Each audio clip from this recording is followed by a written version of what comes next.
Който Не сте го види виждали пиянина ранен, заплащали, по-добре не е сте да се проявявали пъти никаква на мен. враждебност в името на Не, сър.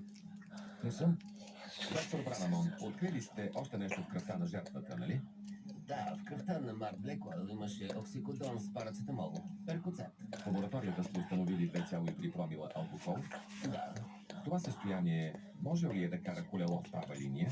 ако изобщо е можел да кара еквивалично. Госпожо Блекуел, как се почувствахте, когато го освободиха след толкова много години? Най-накрая моят Марк беше отинал. Бях чакала толкова дълго да се прибере. Никоя майка не трябва да погледва детето си. Благодаря. Колко често посещавахте Марк в затвора? Не си спомням. Много пъти. Може би книгата за посещение ще опресни паметта ви. Колко пъти?